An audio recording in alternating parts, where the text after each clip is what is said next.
ओम ब्रह्मानंदं परम सुखदं केवलं ज्ञानमूर्तिं द्वंद्वातीतं गगन सदृश्यं तत्त्वमस्यादिलक्ष्यम् एकं नित्यं विमलमचलं सर्वधी साक्षिभूतं भावातीतं त्रिगुणरहितं सद्गुरुं तं नमामि। ओम। अष्टावक्र गीता में राजा जनक को अष्टावक्र मुनि 9वें प्रकरण में 9वें अध्याय में कह रहे हैं, कृताकृते च द्वंद्वानि कथा शांतनि कस्यवा एवं ज्ञात्वेह निर्वेद्वाद भव त्यागपरो व्रति। कि हे राजन, कृत और अकृत ये करने योग्य है और ये करने योग्य नहीं है। ये निरंतर ये व्यथा रहती है और साथ में द्वंद्व है, सुख है, दुख है, लाभ है, हानि है, जो द्वंद्व है ये निरंतर, ये किसके कभी शांत हुए हैं? जब तक वो सकाम कर्म में डूबा हुआ है तो कभी भी शांत नहीं हुए हैं। अगर शांत हो गए होते तो फिर जन्म और मृत्यु के चक्र में आने के फिर क्या औचित्य रह जाता, मुक्ति मिल जाती। तो ऐसा जान करके इस संसार में इन संशयों से रहित होकर के, ये जो संशय हैं अनेक प्रकार के, इस संसार में वैराग्य की भावना को पकड़ करके अवृत्ति का तात्पर्य है कि मुझे ये करना ही है, ये मुझे नहीं करना है, या कृत और अकृत, ये मेरे योग्य कार्य नहीं है, मेरे योग्य कार्य दूसरा है, या मैं इस परिवार में मेरा जन्म गलत हो गया है, मेरे शरीर की ऊंचाई ऐसी नहीं होनी चाहिए थी, मुझे ऐसा व्यवसाय नहीं मिलना चाहिए था, या मुझे ऐसे स्थान पर नहीं होना चाहिए था, ऐसा होना चाहिए था। ये जो अनेक प्रकार के जो भ्रांतियां हैं, कहते हैं इनको त्यागो कहते हैं, और साथ में वैराग्य की भावनाओं को बढ़ाओ कि ये मेरा कर्तव्य है, ये कर्तव्य नहीं है। जो सामने कर्तव्य कर्म आया हुआ है अपने धर्म के अनुसार में, यानी कि जिस कर्म से मन शांति होती है उसमें चाहे भौतिक रूप से उसमें अधिक लाभ हो या कम लाभ हो, होने को तो आरंभ में या ये निरंतर रहता है कि अगर मैं इस कर्म को कर रहा हूँ तो मुझे ये सफलता प्राप्त होनी चाहिए, इस कर्म को करने में मुझे बाधा भी ना आए बीच में, ये मन में निरंतर ये भावना रहती है। लेकिन अगर अपने मन के अनुसार में, अपनी कामनाओं के अनुसार में हमें वो फल की प्राप्ति नहीं हुई है तो उस पर ज़्यादा झंझट लाने की आवश्यकता नहीं है कि मैंने अपना कर्तव्य कर्म कर लिया है, बस ये भावना रखी जाए। और जब कर्तव्य कर्म होता है कर्मयोग के माध्यम से या ईश्वर अर्पण के भाव से, उससे जो चित्त शुद्धि होती है, उसका जो फल है वो जो हमने कर्म किया है उस कर्म के फल से कहीं अधिक उसका लाभ प्राप्त होता है। तो ये जो भ्रांतियां हैं निरंतर, ये भ्रांतियों को 3 भ्रांति आती ना, एक सत्यत्व भ्रांति है, एक समीचीनत्व भ्रांति है, और तीसरा है इष्टत्व भ्रांति। सत्यत्व भ्रांति का तात्पर्य है कि संसार के जो भोग इत्यादि हैं ये सत्य है, मेरा शरीर सत्य है, मेरे संबंधी सत्य हैं, असत्य तो कहीं है ही नहीं। ये एक मन में भ्रांति निरंतर रहती है, और इसी भ्रांति के कारण में ये फिर अगली जो भ्रांति है कि समीचीनत्व भ्रांति, कि संसार के जो वस्तुएं हैं, विषय वस्तुएं हैं, ये मेरे पास में हैं और जब तक मैं इनको न पालूं तब तक मुझे सुख नहीं मिलेगा, मुझे इनको पाने का भरसक प्रयत्न करना है। ये जो भोग हैं संसार के, और ईश्वर इनसे कहीं दूर है, ईश्वर का कहीं अता पता नहीं है, ये समीचीनत्व भ्रांति में आता है। तीसरा है इष्टत्व भ्रांति। इष्टत्व भ्रांति का तात्पर्य है जब तक मुझे ये वस्तु है, ये अर्थात जो विषय इत्यादि हैं, वस्तु है, कोई स्थान है, कोई व्यक्ति है, कोई परिस्थिति है, जब तक मैं इसे पा नहीं लूँगा तब तक मुझे सुख नहीं मिलेगा। यानी कि यही मेरा ध्येय है, लक्ष्य यही है मेरा, साधन नहीं है। तो साधन को छोड़ करके अगर इन्हीं को साध्य अगर बना दिया जाता है तो 3 प्रकार की जो भ्रांतियाँ हैं निरंतर, इसमें व्यक्ति कृत और अकृत, ये करना है ये नहीं करना है, इसमें डूबा रहेगा और द्वंद्व में डूबा रहेगा कि अगर मुझे मिल गया इससे लाभ होगा या हानि होगी। पहले वो अपना उसका जो मन है अनेक प्रकार की, जिसे कहते हैं प्री ऑक्यूपाइड माइंड, उससे वो भ्रमित हो जाता है। तो इसके लिए उसे बार बार वैराग्य की भावना को जगाना है।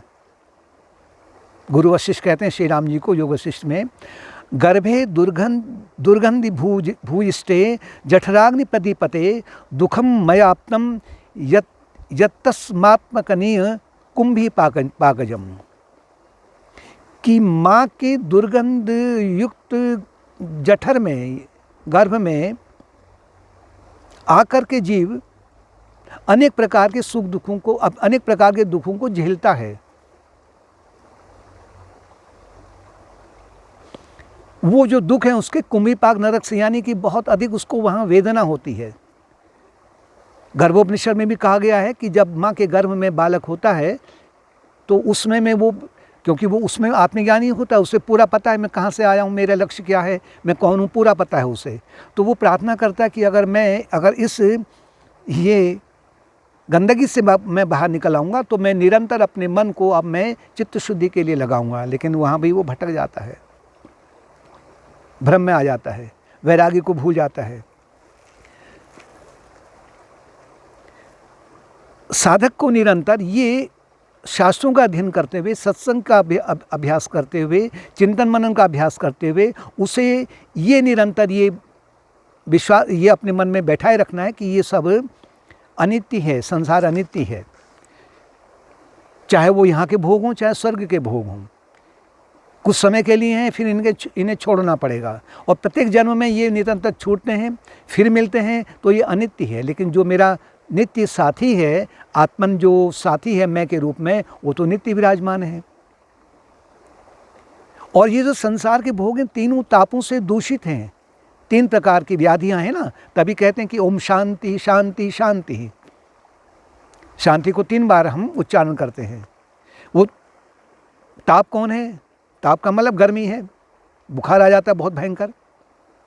ये हैं आध्यात्मिक, आधिभौतिक और आधिदैविक। तीनों तापों से जो संसार है, कोई भी भोग उसका है, वो इससे ग्रसित हैं, सार रहित हैं, हेयमिति, इसे ये त्यागनी योग्य है कहते हैं। और मन को एक संभाव में बनाने का प्रयत्न करना है। तो योगी निरंतर संसार में रह करके अपनी साधना को पकड़ कर करके वो संपूर्ण योग का पालन करते हुए उसे ये भान रहता है कि ये आध्यात्मिक ताप कौन सा है, यानी कि जो स्वयं काम से, क्रोध से, द्वेष से या दुख से, शोक से जो अपने शरीर पर आक्रमण करते हैं, इससे शरीर क्या होता है, इससे व्यथा उत्पन्न होती है, ये भी दुखी है, ताप है ये। फिर है आधिभौतिक। आधिभौतिक का तात्पर्य है कि जो अन्य लोग हमें दुख देते हैं, निरंतर भय रहता है, चोरों का या इत्यादि लोगों का भय रहता है, अपमान का भय रहता है। और आधिदैविक का तात्पर्य है कि जो प्राकृतिक प्रकोप है, बाढ़ आ गई, कोई रोग फैल गया, भयंकर रोग फैल गया, आग लग गई, भीषण गर्मी पड़ गई, भीषण ठंड पड़ गई, ये भी निरंतर उस जीवात्मा को निरंतर झकझोरते रहते हैं। लेकिन वो एक संदेशा देते हैं, वो संदेश है कि भाई ये जो है अनित्य है, इस अनित्य से जो नित्य है उस ओर बढ़ने का प्रयत्न करो।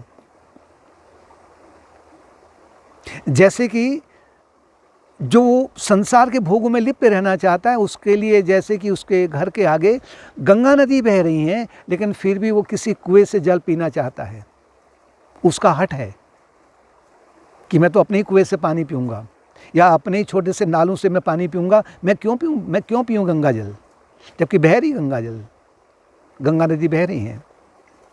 लेकिन देर सवेर साधक को ये ज्ञात हो ही जाता है कि जो संपूर्ण विश्व है, यहाँ कुछ भी ऐसा नहीं है कि जो उसके पूर्ण संतुष्टि दे सके। चाहे वो निम्न लोक हो, चाहे उच्च लोक हो, या चाहे वो पृथ्वी लोक हो, कहीं भी उसके लिए कोई भी सुख नहीं, स्थायी सुख नहीं है, स्थायी संतुष्टि नहीं है। सुख अगर है कुछ देर के लिए है, शांति कुछ देर के लिए है, और फिर वो अशांति में बदल जाती है, वो असुख में बदल जाता है। इसलिए भगवान कृष्ण भी कहते हैं, त्रैगुण विषया वेदा निस्सर्गुणियो भवार्जन। जो कर्मकांड की पद्धति है, या जो अन्य जो संसार के जो लोग हैं, वो निरंतर जो केवल संसार के भोगों में ही लिप्त हैं, संसार के भोगों को सच्चा मानते हैं, तीनों भ्रांतियों में जो उलझे रहते हैं, वो त्रैगुणी विषय, जो भी विषय हैं, अर्थात कोई व्यक्ति है, कोई वस्तु है, अर्थात यहाँ से लेकर के स्वर्गलोक तक कुछ भी है, वो 3 गुणों में समाया हुआ है। और जो 3 गुणों में समाया हुआ है वहाँ सुख नहीं है। तो कृष्ण भी कह रहे हैं कि निस्त्रैर गुणियो भवार्जुन, हे अर्जुन तू 3 गुणों से अतीत होने का प्रयत्न कर। निर्द्वंदो, ये जो द्वंद्व हैं, सुख दुख इत्यादि हैं, इनसे दूर होने लगेगा। इसमें भी तू उलझने की आवश्यकता तेरे को नहीं है। नित्य सत्वस्थ हो, अपने स्वरूप में तू निरंतर जब उसमें स्थित हो जाएगा तो निर्योग क्षेम आत्मान, तो जब अपने आत्मा में स्थित हो जाएगा तो फिर तुझे ये भी परवाह नहीं रहेगी कि मुझे क्या पाना है, क्या मुझे नहीं पाना है। यानी योग और क्षेम, जो मुझे ये चीज़ को पाना है, तेरे मन में ये भी व्यथा नहीं रहेगी, और जो मैंने पा लिया ये सुरक्षित रहे, तेरे मन में ये भी व्यथा नहीं रहेगी। वही राजा जनक को अष्टावक्र मुनि कहते हैं, तुम केवल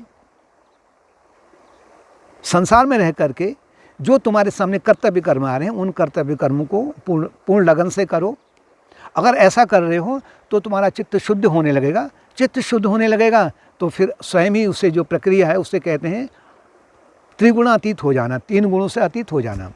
अतः साधक को उसमें उस ओर जाने का निरंतर प्रयास में लगे रहना चाहिए जहाँ के राजा जनक पहुँच चुके हैं।